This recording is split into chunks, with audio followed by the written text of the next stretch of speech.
Pharmacy student, कैसे हैं आप सभी? I wish you all well. आज हम पढ़ रहे हैं विटामिन्स क्या होते हैं। विटामिन्स की सारी इंफॉर्मेशन हमारी नॉर्मल रूटीन लाइफ में हर किसी को पता होता है कि विटामिन्स क्या होते हैं, उनकी डेफिशिएंसी क्या होती है ना, वो उनके सोर्सेज क्या होते हैं, किससे वो मिलता है।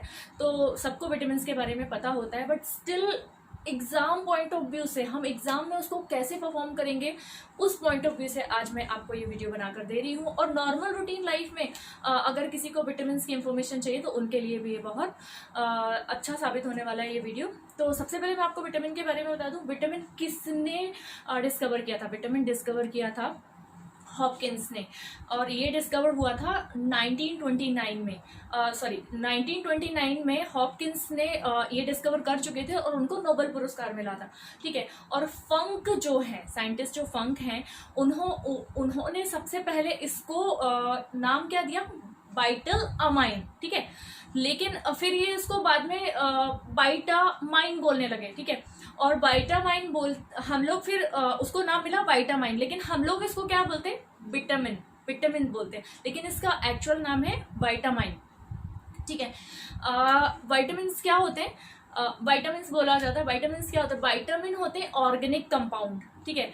और ये स्मॉल डाइट में, ये स्मॉल क्वांटिटी में हमारे डाइट में दिए जाते हैं। और इनका काम क्या होता है? हमारे मेटाबॉलिज्म को ठीक रखना, मेटाबॉलिज्म का फंक्शनिंग को ठीक रखना, ये इसका बेसिकली काम होता है। ठीक है। और इनके कम ज़्यादा होने से डेफिशिएंसी हो जाती है, डिजीज़, और उन डेफिशिएंसी की वजह से डिजीज़ अराइज होती है। ठीक है। और इनके सोर्सेज क्या होते हैं वो भी हम अभी पढ़ने वाले हैं।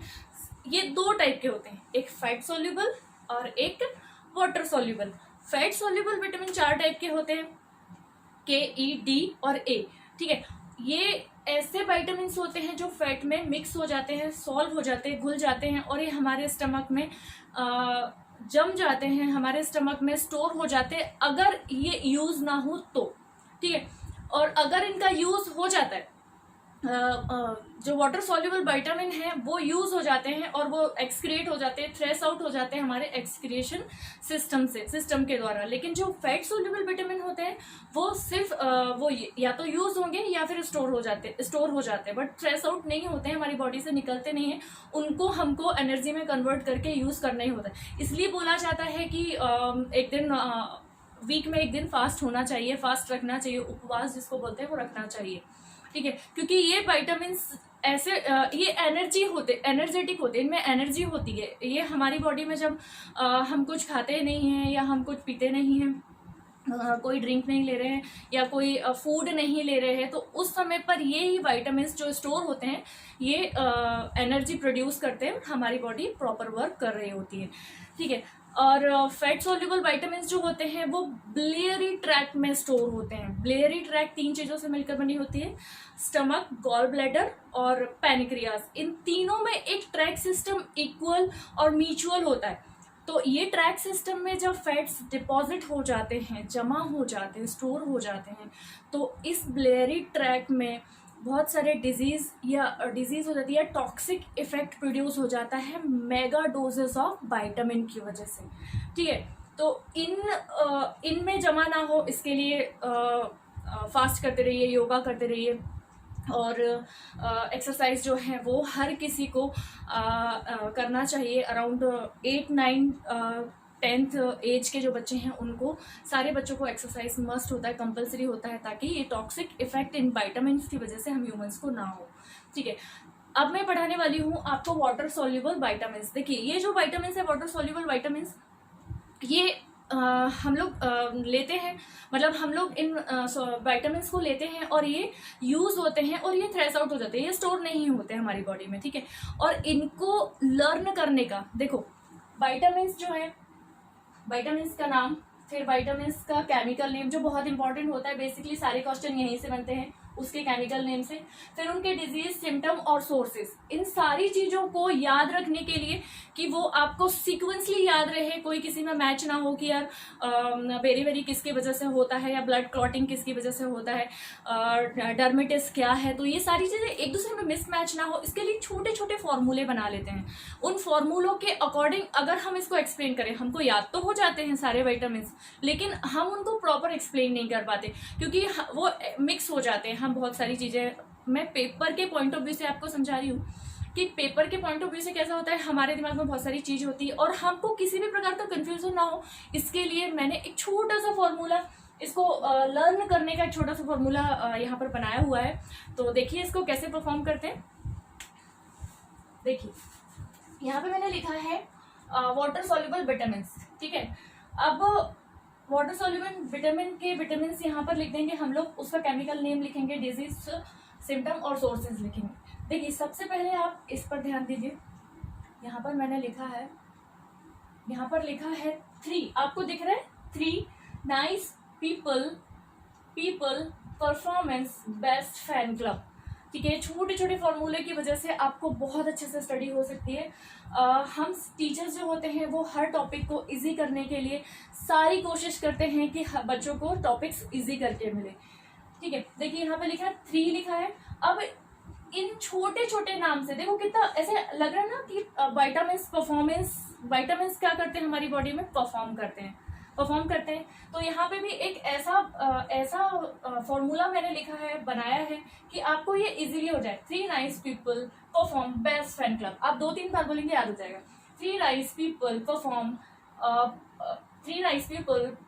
Best fan club, 3 nice people perform best fan club. I think आपको याद भी हो गया होगा, ठीक है। देखिए इसके हम केमिकल नेम इससे कैसे बनाएंगे। देखिए ये 3 लिखा है, इसका मतलब होता है आप थियामाइन, आपने थियामाइन याद कर लिया, लेकिन यहाँ कौन सा है कैसा है तो आप इस सीक्वेंस में इसमें सीक्वेंसली लिख सकते हैं। देखो सबसे पहले मैं ये लिख देती हूँ विटामिन के name, V1 V2 V3 V5 V6 V7 V9 and V12, ठीक है। इतने विटामिन होते हैं वाटर सोल्यूबल विटामिन, ठीक है। इससे हमने लिया थियामिन, इससे लेंगे हम राइबोफ्लाविन, ठीक है। ये नाइस दिख रहा है आपको, इससे लिखेंगे निकोटिनामाइड। ये है पीपल दिख रहा है, इसका मतलब होता है पैंटोथेनिक, ठीक है। ये दिख रहा है आपको परफॉर्मेंस, इसका मतलब होता है पायरिडॉक्सिन। ये बी का मतलब होता है बायोटिन, एफ का मतलब होता है फॉलिक एसिड, और नेक्स्ट लास्ट इज सी साइनोकोबालामाइन,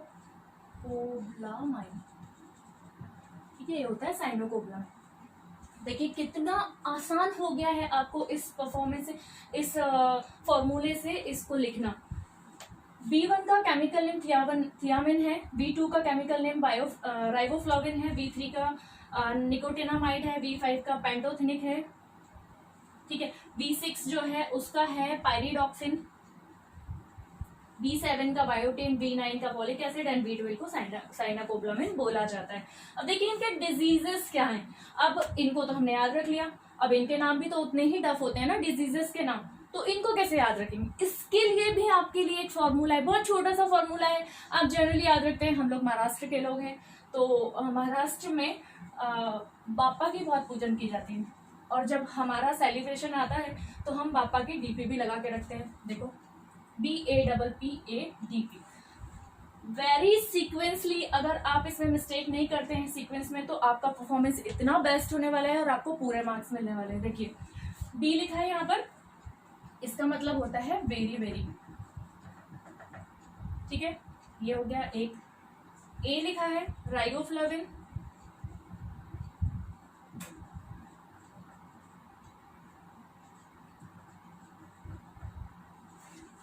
ये राइबोफ्लाविन है। अराइबोफ्लाविनोसिस, इसका मतलब होता है अराइबोफ्लोविनोसिस, मतलब देखिए यहाँ पर आप ए लगा देंगे और यहाँ पर OSIS लगा देंगे तो ये इसका नाम बन जाएगा डिजीज का, राइबोफ्लोविनोसिस, मतलब इससे आपका नाम याद हो जाने वाला है। ठीक है, नंबर 3 है निकोटिनामाइड, तो आप इसमें लिखेंगे पैलेग्रा, इसका निकोटिनामाइड से पैलेग्रा होता है। ठीक है, नेक्स्ट है, इससे होता है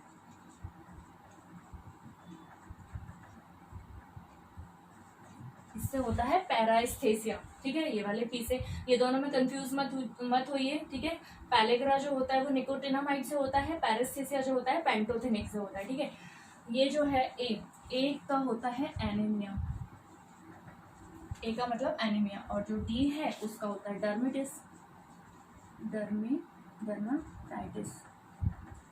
ठीक है, और ये जो पी है वो लास्ट बचा हुआ है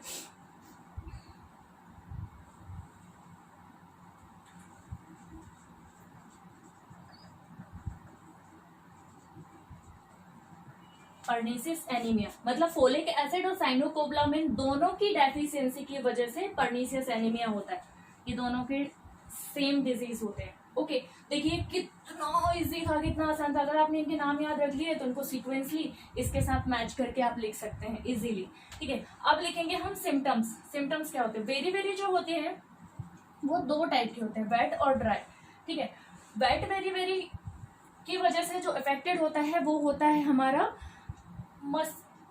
कार्डियोवास्कुलर सिस्टम। कार्डियोवास्कुलर सिस्टम जो होता है वो वेट वेरी वेरी की वजह से इफेक्टेड होता है, जिसकी वजह से हार्ट रेट इंक्रीज हो जाती है। ठीक है, बढ़ जाती है, यानी नॉर्मल वैल्यू से वो ज्यादा हो जाती है। और ड्राई वेरी वेरी जो है उसकी वजह से हमारा नर्वस सिस्टम इन्फेक्टेड होता है, इफेक्टेड होता है, और नर्वस सिस्टम इफेक्टेड होने की वजह से नम्बनेस होने लगता है फीट्स और हैंड्स में नम्बनेस होता है। ठीक है,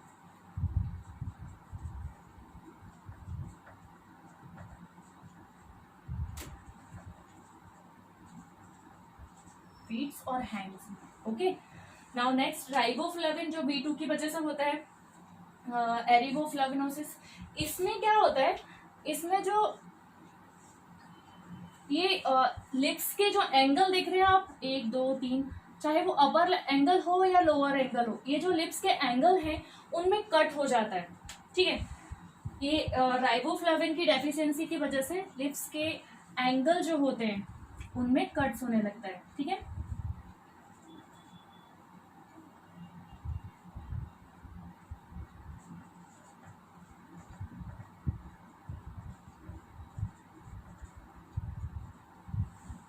ठीक है, आप ये थोड़ा सा डिस्क्राइब करके लिख लीजिए। आप सुन रहे हैं, एक ऑडियो के हिसाब से भी आपने नोट्स को बना लीजिए, यहाँ पे स्पेस कम है इसलिए। निकोटिनामाइड की वजह से पैलेग्रा होता है, और पैलेग्रा जो होता है वो मेंटल स्टेटस, जो स्टेबिलिटी होती है मेंटल स्टेटस की, उसको धीरे धीरे डिक्रीज करता है और मेंटल डिस्टर्बेंस स्टार्ट हो जाता है। अगर इसका ज्यादा डोज हो जाता है, अगर ये ज्यादा हो जाता है, डेफिशिएंसी ज्यादा हो जाती है, उसकी वजह से पैलेग्रा एक ऐसा बीमारी है जिसकी वजह से मेंटल स्टेबिलिटी डिस्टर्बेंस होती है।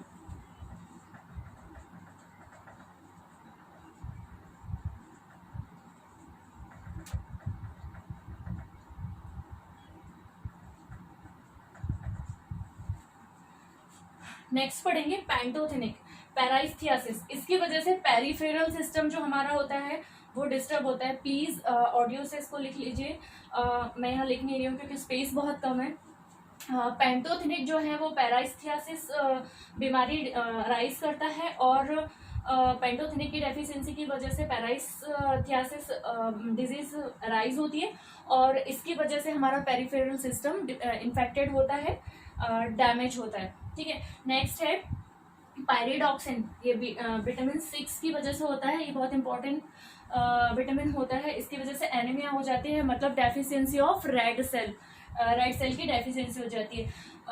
B7 जो है वो है बायोटिन। डर्माटाइटिस, जैसे कि आपको दिख रहा है, डर्मा से हम रिलेट कर पाते हैं, हमारी स्किन से रिलेटेड जो प्रॉब्लम होती है, स्किन सोलो सोर और रेडनेस जो हो जाते हैं, वो इस डर्माटाइटिस डिजीज में होता है। फॉलिक एसिड और cyanocobalamin both are the create a pernicious anaemia, because इनकी वजह से पर्निसिस एनीमिया हो जाता है, और जिनको पर्निसिस एनीमिया हो जाता है वो B12 जो विटामिन है उसको एब्जॉर्ब नहीं कर पाते। तो ये इनका बेसिक इनका काम है। मैं इनके सोर्सेज भी बता देती हूँ। ये कहाँ से हमें मिलते हैं, विटामिन हमको कहाँ से मिलते हैं। देखिए पहला है B1, ठीक है। B1 हमको मिलता है वाटरमेलन से और सोया मिल्क से। सबसे ज्यादा हमको वाटरमेलन और सोया मिल्क से मिलता है, ठीक है। राइबोफ्लाविन B2 जो है, राइबोफ्लाविन एरिबोफ्लोविनोसिस, जिसकी वजह से कट्स हो जाते हैं हमारे लिप्स वगैरह में, तो वो हमको मिलता है मिल्क से।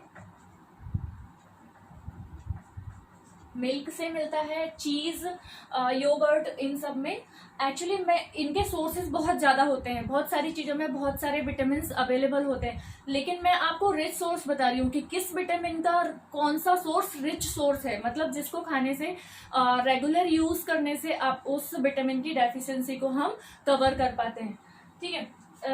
इसका थियामिन का मैं आपको बता चुकी हूँ, वाटरमेलन और सोया मिल्क है। इसका राइबोफ्लेविन जो है, लिप्स कट हो जाते हैं तो मिल्क, चीज और योगर्ट बहुत अच्छा सोर्स है, इसका रिच सोर्स है। निकोटिनामाइड पैलेग्रा, ये डिस्टर्बेंस होता है इसमें, इसका डिस्टर्बेंस होता है, ये होता है सबसे ज्यादा मीट में पाया जाता है,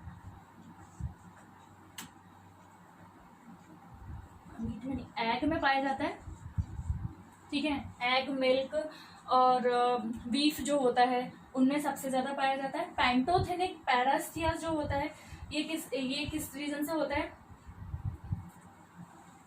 ये पेरिफेरल जो डिस्टरबेंस होता है उसके लिए हम यूज करते हैं। सेम सोर्सेज है, egg, meat, beef and fish सबसे ज्यादा इसके लिए यूज होती है, और सबसे ज्यादा रिच सोर्स है वो है अवाकाडो, ठीक है। अवाकाडो जो है वो सबसे ज्यादा यूज होता है पैंटोथेनिक विटामिन B12 के लिए। और B6 जो है, B6 सबसे ज्यादा पाया जाता है जिसकी वजह से एनीमिया होता है, वो पाया जाता है बनाना में, ठीक है। B6 के लिए बनाना, B6 के लिए बनाना यूज होता है सबसे ज्यादा। B7 बायोटेन, डर्माटाइटिस जो हमको हो जाता है, डर्माटाइटिस डिजीज हो जाती है, उसका सबसे ज्यादा रिच सोर्स होता है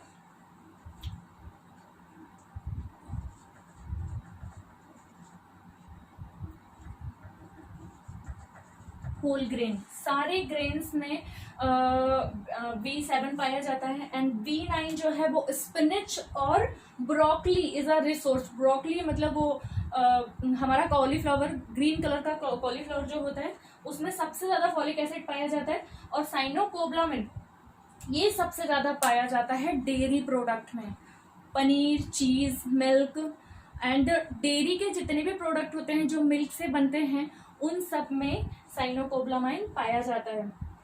देखिए कितना आसान था, कितना इजी था। मैं यहाँ स्पेस कम की वजह से लिख नहीं पाई हूँ, प्लीज आप ऑडियो देखकर अपने जब नोट्स बनाएंगे तो उसमें लिख लीजिए। मैं नेक्स्ट आपको पढ़ाने जा रही हूँ। नेक्स्ट है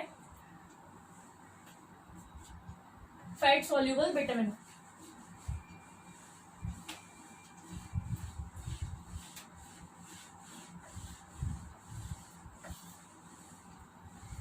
फैट सोल्यूबल विटामिन, ये भी देखिए इतना आसान है, इसको भी हमने छोटे छोटे फॉर्मूला बनाए हुए हैं, छोटे छोटे फॉर्मूला से आप इनको लिख सकते हैं। यहाँ पर विटामिन लिखेंगे, ठीक है। यहाँ पर डिजीज,